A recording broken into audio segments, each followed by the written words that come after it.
Hola chicos, buen día. Bueno, vamos a tratar de hacer un repasito por el cuestionario de Bauman, ¿sí? De Mills, perdón, ahora. Bueno, ¿qué es lo que, cuál es la propuesta un poquito de este cuestionario? Tratar de comparar, de profundizar en los conceptos de Mills y compararlos un poquito con el texto de Bauman. En principio, la primera pregunta nos dice, bueno, ¿cómo estaba escenificando Bauman su concepto de sociología o dónde contextualizaba él para empezar su texto? Bueno, hablaba de una biblioteca. ¿Por qué? Porque allí era donde él escenificaba las distintas ciencias. Se decía, bueno, si comparábamos los distintos espacios que ocupaban las ciencias en una biblioteca, veíamos que estaban compartimentados. ¿Recuerdan o verán en el primer videito que les hice que decíamos que eh, parecía que los científicos separaban a la realidad como si la realidad estuviera compartimentada? Bueno, en realidad decíamos que Bauman nos explicaba que no, que lo hacían para poder abordar su objeto de estudio. ¿Sí? Que en realidad era una construcción que se hace desde las ciencias para poder abordar la realidad, construir el objeto de estudio y analizarlo. Esto lo explica bien Bauman cuando dice que hay una perspectiva cognitiva por parte de los científicos que hace que construyamos con distintas preguntas, con distintos puntos de vista, con un conjunto de proposiciones que son las teorías, los marcos teóricos, estas ciencias, y que esto hace que podamos dividir esta realidad para poder analizarla, estudiarla, conocerla, abordarla. Como resultado, obtenemos distintas ciencias y obtenemos estos distintos libros en las bibliotecas. Pero en realidad, cuando uno luego abre estos libros, ve que en la sociología hay componentes tanto de la economía como de la antropología, como de las ciencias políticas, y lo mismo con cada una de las otras ciencias. ¿Por qué? Porque la realidad es una sola. Entonces no podemos dividirla como si fuesen estantes o componentes separados. ¿Sí? Bien. Mills, de alguna manera, donde nos va a poner también es en un espacio que va a mostrarnos cómo a través de la historia se va construyendo las realidades de los individuos. ¿Qué nos dice Mills? Que en un momento histórico los individuos podían comprender su vida de una manera más simple, ¿sí? ¿Por qué? Porque su vida era su realidad inmediata. Sin embargo, con el tiempo, los individuos empieza a costarnos a los individuos comprendernos a nuestra propia biografía, a nuestra propia realidad como parte de la historia en la que estamos viviendo. Nos cuesta conectar nuestra propia vida con la historia universal, nuestra biografía, dice él, con la historia del mundo, de lo que está aconteciendo. Vemos que los hombres evolucionan o se transforman, la historia se transforma, hay progresos científicos, hay progresos económicos, hay cambios, y esos cambios están protagonizados por individuos. Pero el individuo no puede, como individuo subjetivo, no puede ver que forma parte de esos cambios. Entonces dice, bueno, ¿qué tenemos que hacer? Y ahí viene la segunda pregunta en relación con esta cuestión. ¿Qué es lo que los actores tienen que hacer? Bueno, reflexionar sobre esta realidad utilizando ¿qué? La imaginación sociológica, ¿sí? Entonces, la imaginación sociológica es para Mills esta cualidad mental que le proporciona a los individuos una capacidad Fíjense cómo la define en la página 25, dice: lo que necesitan y lo que ellos sienten que necesitan es una cualidad mental que le ayude a usar la información y a desarrollar la razón para seguir recapitulaciones lúcidas de lo que ocurre en el mundo y de lo que quizá está ocurriendo dentro de ellos.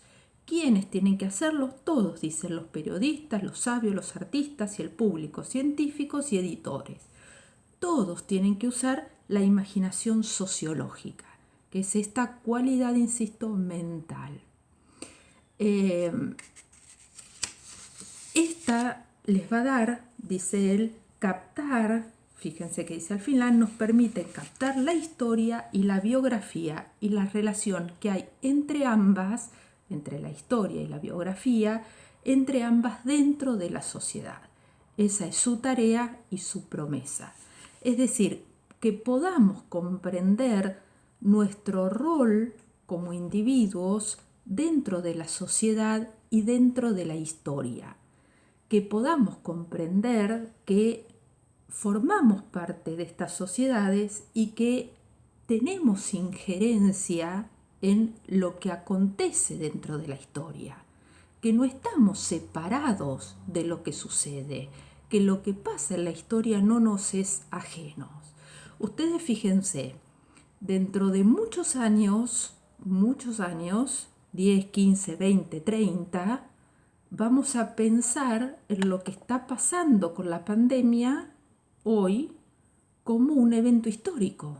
Vamos a decir, hace 30 años hubo una pandemia. Y nosotros fuimos protagonistas, somos hoy protagonistas de lo que pasó en esa pandemia.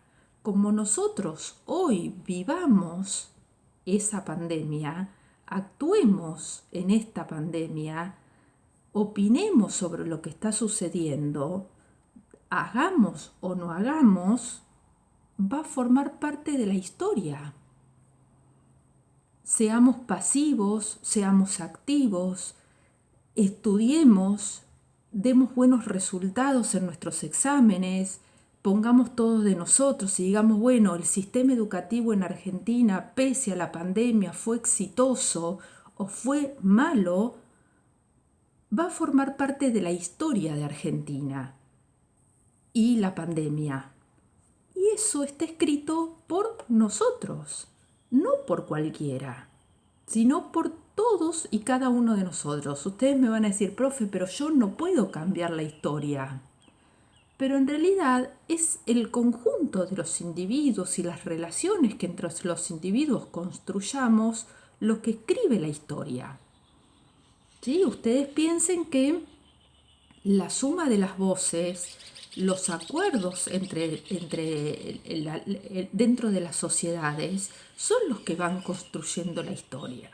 Entonces, eso es lo que la imaginación sociológica de Mills propone, que veamos que como individuos formamos parte de la historia que tiene lugar hoy.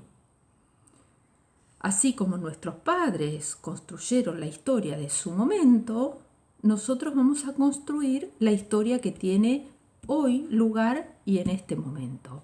Ustedes como estudiantes, yo como docente, ustedes como hijos, eventualmente, desafortunadamente no los conozco, no sé las edades que tienen, no puedo verlos, si pudiese verlos sería otra la conversación, pero cada uno en su lugar hoy tiene una incidencia en lo que pasa en la historia, ¿sí? Por supuesto, hay personas que la marcan de una manera y hay personas que las construimos de otra manera, pero cada uno de nosotros lo hace. ¿Por qué? Porque ustedes van a marcar una estadística y va a ser distinto si ustedes aprueban o no aprueban, que ya después les voy a comentar el régimen, pero bueno, ustedes van a marcar una diferencia. Y eso es lo que nos dice Mills, ¿sí? Tenemos que poder, a través de la imaginación sociológica, esta cualidad mental, reconocer la incidencia o nuestro rol o nuestro lugar en este momento. Y eso también tiene su contracara. Es decir, ¿podemos nosotros modificar todo el curso de la pandemia? No. Pero nosotros tenemos, bajo esta circunstancia, ¿sí?, cosas que decir, cosas que hacer y además cosas que aprovechar. Decir, bueno, hoy lo que pasa es esto. Estamos en una situación de pandemia. ¿Cómo leo yo esta realidad? ¿Cómo la veo? Bueno, ¿tengo que estar en mi casa? Sí, tengo que estar en mi casa. ¿Qué hago bajo estas circunstancias? ¿Cómo aprovecho mi tiempo? ¿Cómo desarrollo yo mi biografía y mi historia dada esta situación? ¿En qué me beneficia? ¿En qué me perjudica? ¿Cómo incluyo yo mi biografía en esta situación particular histórica? Bueno, ahí está este desarrollo de la imaginación sociológica, poder vincular las biografías individuales con la historia universal. Para eso es la imaginación sociológica. Bueno, voy a cortar un momentito este video para que se pueda subir más rápido a YouTube y en un ratito seguimos con la próxima parte de Mills, ¿sí?